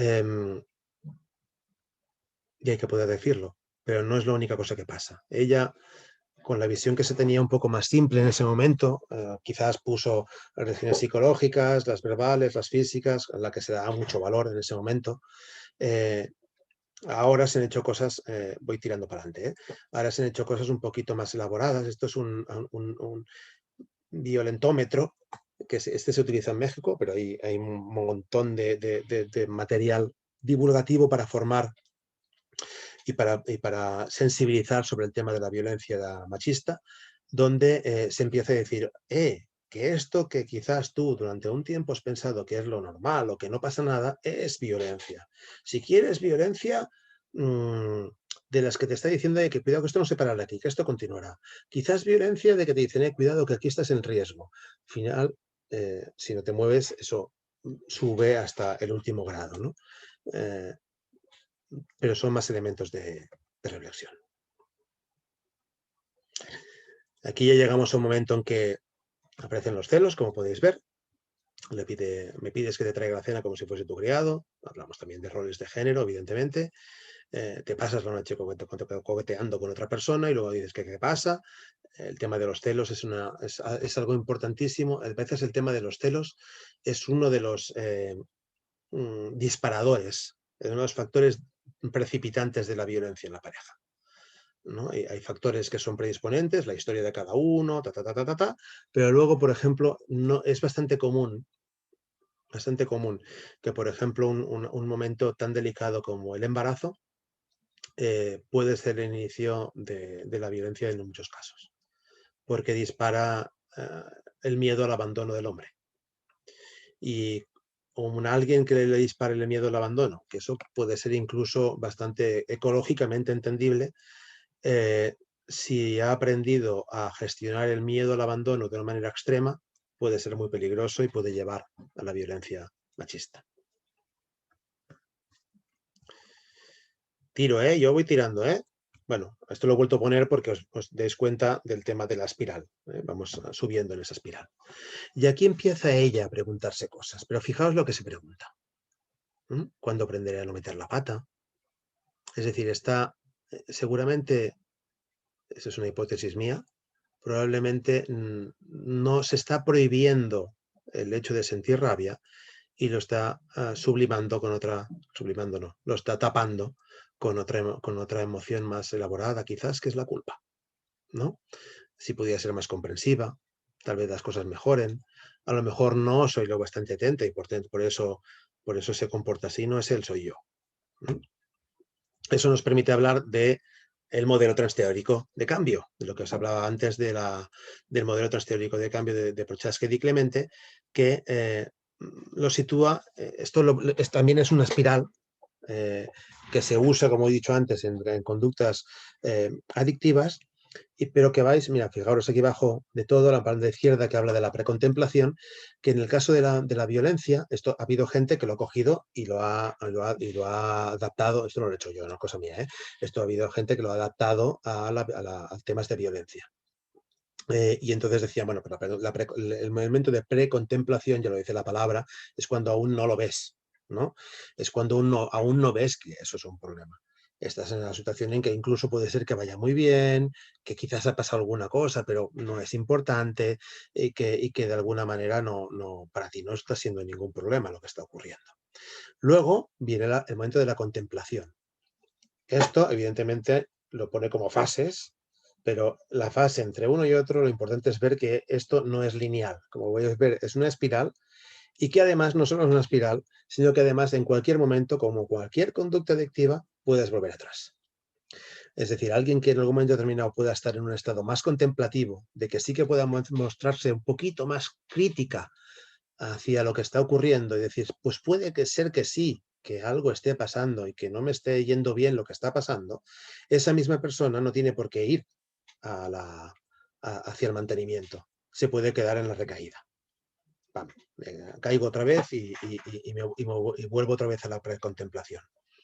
Probablemente, por todo aquello que hemos explicado antes del vacío que uno siente, de los problemas, cada vez está haciendo más complejo todo esto, de los problemas que vienen derivados no solo de ti, sino de qué me dirá mi familia, de qué pensará de mí el barrio, de cómo estoy fallando a mi cultura, digamos, ¿no? Hay mucha presión sobre una mujer. Pero es muy útil poder ver que no es tan sencillo poder salir de una situación de violencia por factores personales, por factores de aprendizaje, por factores de relación binaria entre dos personas como son la de pareja, pero anteriormente con tu madre y con tu padre, por factores culturales de tu familia, por factores culturales de tu sociedad. Toma ya. Echeburúa, que es uno de los grandes investigadores que tenemos por aquí, que ha hecho mucho trabajo sobre temas de violencia, también ha explicado en algún artículo el tema de la convivencia prolongada con el agresor y de alguna manera ha puesto nombre a estas frases que va diciendo la persona que está situada en una situación de violencia y no se va. Entonces, dice aquí lo que se termina diciendo y lo que termina pasando en estas relaciones, ¿no? En el inicio y la reiteración del maltrato, pues hay se vas acostumbrando, lo vas normalizando. De hecho, tenemos familias que, sobre todo, vuelvo a iniciar, las que ya tienen una historia incluso en su propia historia familiar de violencia, que lo que tienen es una enorme normalización de la violencia. Te hablan de la violencia como lo normal. ¿Qué pasó? Lo normal. Explíqueme qué es lo normal. Bueno, eso es lo normal teniendo en cuenta que has vivido mucha violencia, pero eso no es lo normal. Y eso hay que decírselo. Y eso hay que decírselo a sus hijos cuando empieza a tener conflictos con los iguales, por ejemplo. Y dice, no, ya sé que tú estás acostumbrado a funcionar así, pero esto no es lo normal. Esto es malo para ti, malo para el resto. Y hay que decírselo. Y a medida que va pasando el tiempo, lo que va a haber es más desesperanza, finalmente. Se va cayendo en ese momento en que dices, bueno, es igual, ya lo asumo, me quedo aquí. De alguna manera, es lo que se dice para continuar. Eso, evidentemente, se puede asumir. No me voy a extender mucho más, pero sí que eso es los ejemplos de las distorsiones cognitivas. El Echeburúa es muy conductual, muy cognitivo-conductual, y estos son de los pensamientos que no dejan de ser las voces que nos vamos diciendo a nosotras mismas de por qué nos vamos a quedar ahí a pesar de todo. Entonces hay una negación o una minimización del problema, un autoengaño, una justificación de la columna, ¿no? De la conducta, ¿no? Es que claro, ella me pegó, pero es que claro, yo primero le hice no sé qué, ¿no? Y una atención selectiva, esto es muy importante, a los aspectos positivos, porque necesitas engancharte a eso. Lo que decíamos antes, ¿no? Si simplemente fuese un monstruo, sería todo mucho más sencillo. No es solo un monstruo. Y eso es en una primera fase. En una segunda fase, cuando ya estás cuando ya estás más contemplativa, digamos, ¿eh? Cuando estás viendo, dices, bueno, sí, vale, esto es ahora, pero yo creo que con el tiempo cambiará. Cuando tengamos una criatura, igual todo cambia, digamos, ¿no? Y es donde aparecen las frases que estaba diciendo nuestra protagonista del cuento, ¿no? De alguna manera yo soy la culpable, yo esto me lo merezco porque yo he hecho algo mal, no he sido capaz de, cuidado, no he sido capaz de cumplir con lo que se siente en la sociedad que tiene que ser una mujer, que es la que tiene que ser la cuidadora. Y ese es el efecto. Ese finalmente es el efecto que tiene a través del amor romántico cuando una mujer dice es mi culpa. No es verdad, por supuesto, pero se lo tiene que decir ella para justificarse el poder estar allí. ¿De acuerdo? Al final de todo, como podéis ver, la resignación. La vida es así, esto me ha tocado vivir, ¿qué quieres que haga? Aquí arriba es el reto que tiene la mujer en una situación de violencia, movilizar los procesos del deterioro que están puestos aquí arriba, en la parte de arriba, o movilizar los procesos de resiliencia familiar, que son los que tienen puesto abajo. Y a lo largo del ciclo vital es importante, porque eso quiere decir que tenemos toda la vida para poder hacerlo. ¿Sí? Entonces, ponemos en marcha procesos de vulnerabilidad donde nuestro equilibrio emocional está siempre allí al límite y que por lo tanto esto lleva a patología, o podemos poner en marcha procesos de recuperación, ¿sí? Donde, por ejemplo, las mujeres que llegan a nuestro servicio pues están en un proceso de recuperación, aunque a veces también es cierto que vuelven a la precontemplación o vuelven a la relación antigua por muchísimos motivos, no solo uno. Continuamos con esta historia, el amor de alguien que aquí no lo recuerdo si era una amiga o una madre, no lo recuerdo. Dice, el amor ha de alimentar, no extinguir, pero él me hace sentir viva. Y dice, ¿cómo es posible si te estás matando? Si te está matando. Esta es la gran pregunta que se hace todo el mundo, ¿no? Y aquí es donde yo creo que tenemos que entrar también en el modelo Parcube, que es el modelo que está representado por este triangulito. Como veis en este triangulito aquí a la derecha, donde pone que tratamos de evitar, aquí en este caso, yo ya os voy a solucionar el dilema después, yo he puesto en esa historia en que hay una mujer que tiene un vínculo primario muy ansioso, ambivalente, que por lo tanto lo que necesita y lo que aspira es a poder tener conexión con los demás, lo que está intentando evitar, evidentemente, es el abandono y el rechazo. A través de ahí, la ansiedad que lleva eso, en una relación de dependencia, nos lleva hacia el otro lado del triángulo, a esos síntomas o esas defensas que son muchísimos en el caso de la violencia. Estrés postraumático, tanto el simple, el agudo, el complejo, depresión, alcoholismo, consumo de drogas, lo que quieras.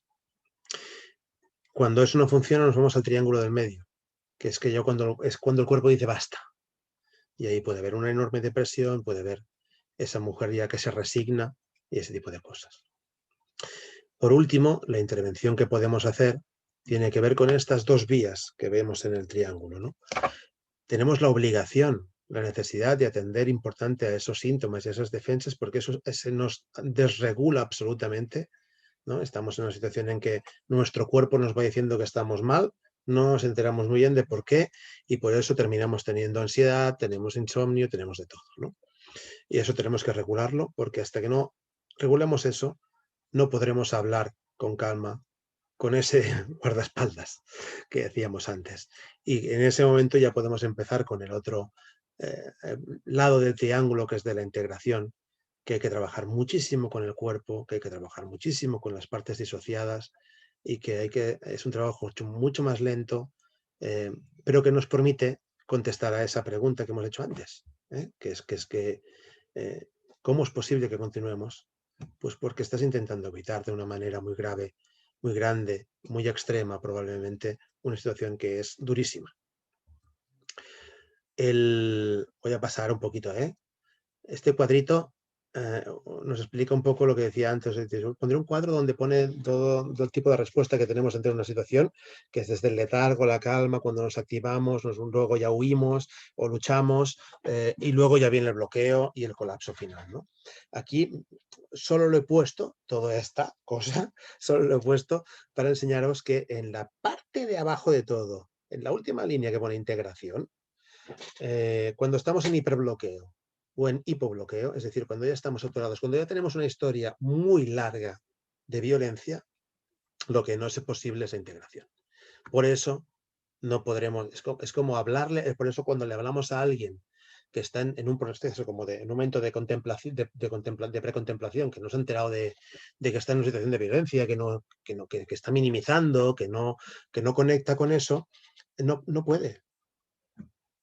No puede. Su cerebro está en otro lado. Está en sobrevivir, está en otro sitio. Y por lo tanto ahí no puede integrar nada. No puede haber aprendizaje. Tenemos que bajarle a otro nivel de activación para que puedas aprender. Esta es la imagen clásica o clara donde yo he podido encontrar en el cuento de tal disociación, ¿no? como si no contara, debería estar triste, pero en lugar de eso siento como si estuviera flotando, volviéndome invisible. No estoy, ¿no? Es como mi mente está, mi cuerpo no. Esta imagen podría, en vez de una cabeza, poder ser un corazón, podría ser cualquier cosa, pero esta es la idea de no estar, digamos, ¿no? Y esta es una idea muy gráfica, que también la saqué del curso del Parkour que estamos haciendo, que mientras la parte de arriba del iceberg, y por tanto la parte consciente, la parte que está aquí arriba y que piensa, sí que es capaz de decir, esto es una relación tóxica, pero no me puedo ir. ¿Por qué no me puedo ir si es una relación tóxica? Si lógicamente yo veo que es una relación tóxica. Si abrimos esto y vemos que aquí hay un corte, lo que estábamos haciendo es que quien decide finalmente son estos dos. A nivel emocional, puedes decir, mi pareja me maltrata, tengo derecho a cuidarme, pero no puedo hacer otra cosa. Y la última es ese miedo, es esa emoción que queremos intentar evitar y que hace que repitamos y repitamos y repitamos en una situación tóxica, que es que tengo miedo a estar sola y que nadie me quiera.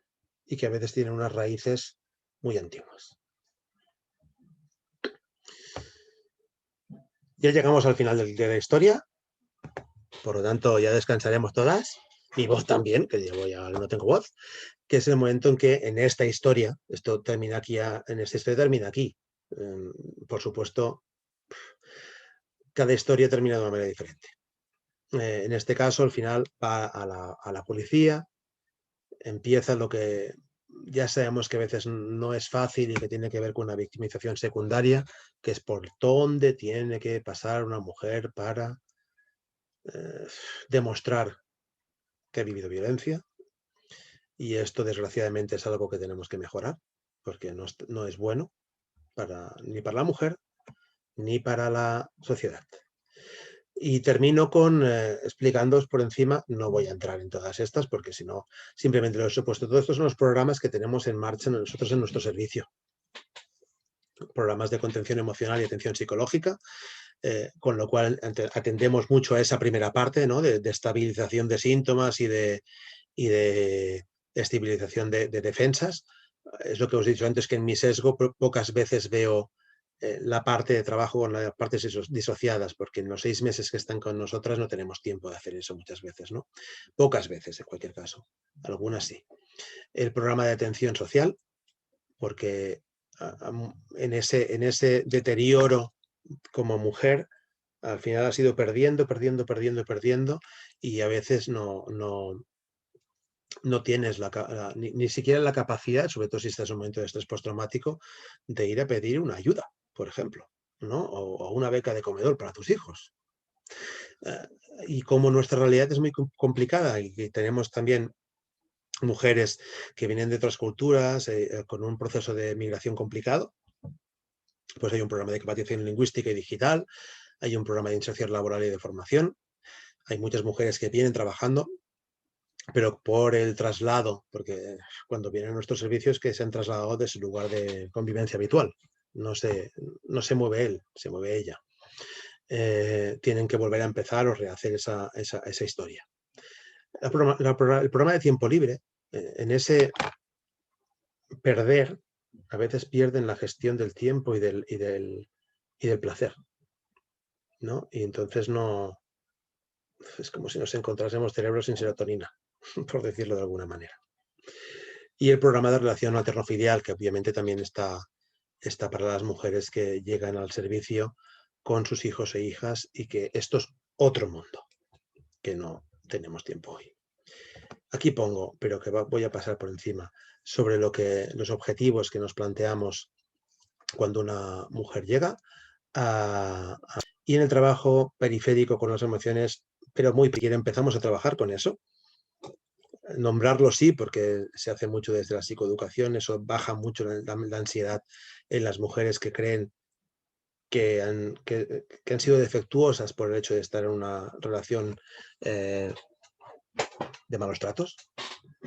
Pero esa fase 4 y esa fase 5 probablemente nosotros no la vemos en nuestro trabajo. Y este es el triangulito que yo he llenado, ¿no?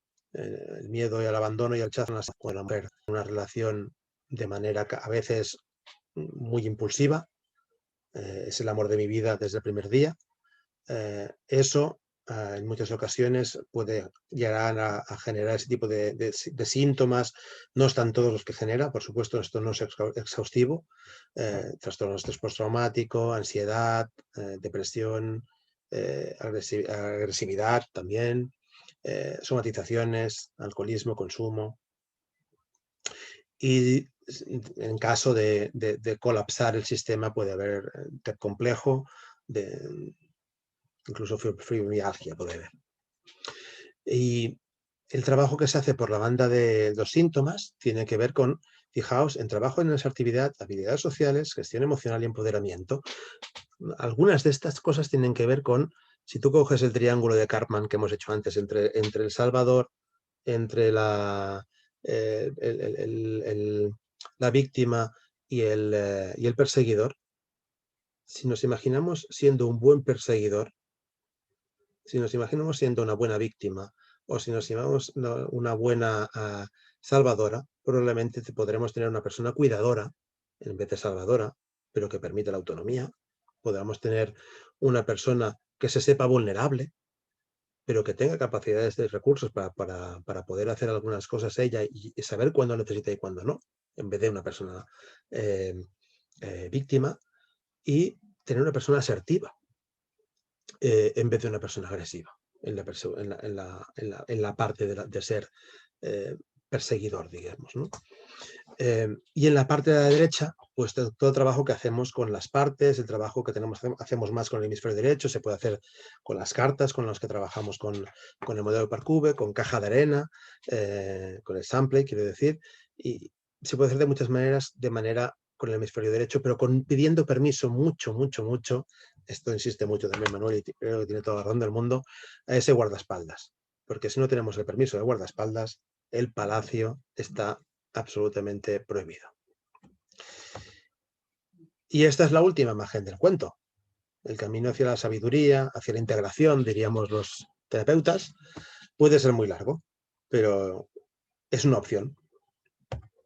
Y no tenemos más tiempo, pero esto era un vídeo de igual la conocéis, a Paloma Palenciano, que hace monólogos para mí estupendos, aunque también se puede debatir sobre ellos si queréis. No lo vamos a ver, pero os lo recomiendo. Que busquéis Paloma Palenciano en YouTube y lo podéis ver un ratito. Y yo hasta aquí. O sea que vamos a abrir micros, vamos a abrir el chat. Muchísimas gracias por la paciencia. Y quedamos ahora 5, creo que somos los que quedamos. Con lo cual, si queréis, abrimos chat. No sé si tenéis alguna duda, alguna pregunta, si he ido muy lento, muy rápido o algún comentario. No sé si de vosotros teníais al empezar alguna pregunta y ya creéis que está contestada, por ejemplo. Esa pregunta que os estoy haciendo para mí es importante. No me interesa tanto saber si sí o si no, perdona, qué pregunta era, sino que me interesa saber si sí o si no. Si teníais alguna pregunta antes de empezar hoy y si la he contestado. Bueno, gracias. Me ha encantado, dice, pues gracias.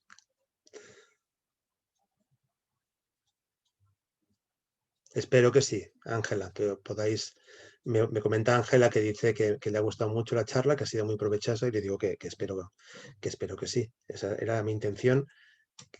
Tal como os he dicho antes, mi primer y único casi objetivo de hoy era intentar explicaros la gran complejidad de este tema y que pudiésemos.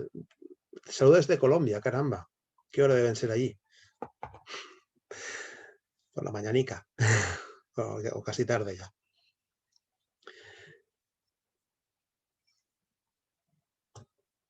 ¿Tenéis alguna pregunta o algún comentario? ¿Alguien quiere abrir el micro o escribirla?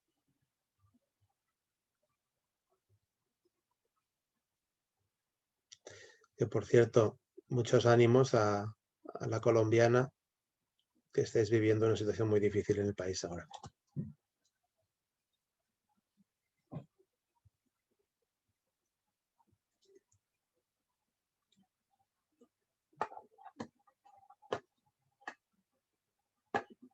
Bueno, si no hay preguntas es que lo he hecho súper bien, ¿no?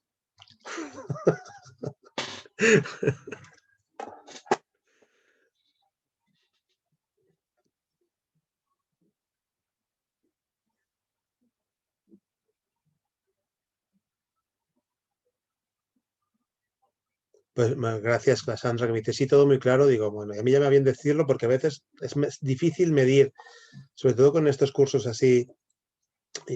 Ya os he dicho, era la primera vez que yo hacía como de ponente en una cosa así.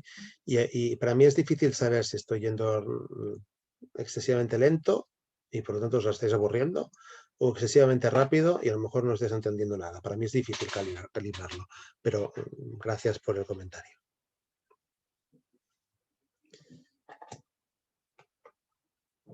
Bueno, chicas, pues si no hay ningún comentario o alguna duda, lo iremos dejando ya aquí. Para mí ha sido un placer, porque yo estaba muy nervioso y me he ido calmando. Pero es verdad que me ha gustado hacerlo. O sea que espero veros en algún otro. Acordaos que el día 11 de junio hay el dedicado a los niños y las niñas. Si os interesa, también está ahí. También de manera gratuita.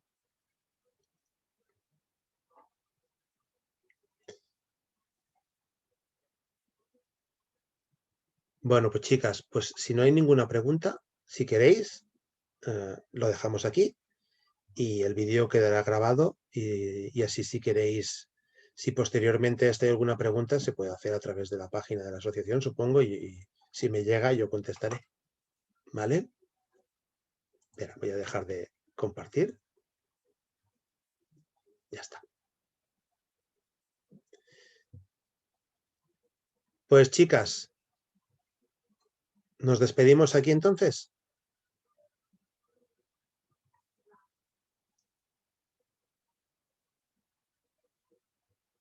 Ah, vaya.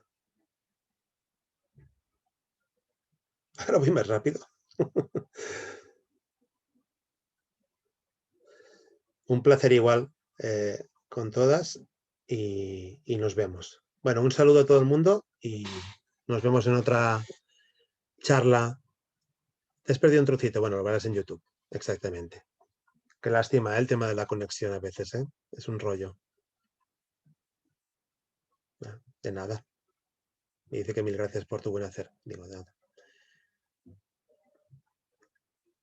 Bueno, pues muchísimas gracias por la atención y espero que sea de provecho lo que hemos hecho. Y yo también lo veré cuando pueda, porque me da mucha vergüenza ajena. Gracias por el comentario, Luz. Y también me veré dentro de unos par de años, creo. O sea que nos vemos en cualquier otra charla que nos veamos y mucha suerte a todas. Uy, ahora por fin veo a alguien. A última hora, pero por fin veo a alguien. Muy bien, ya te funciona la conexión.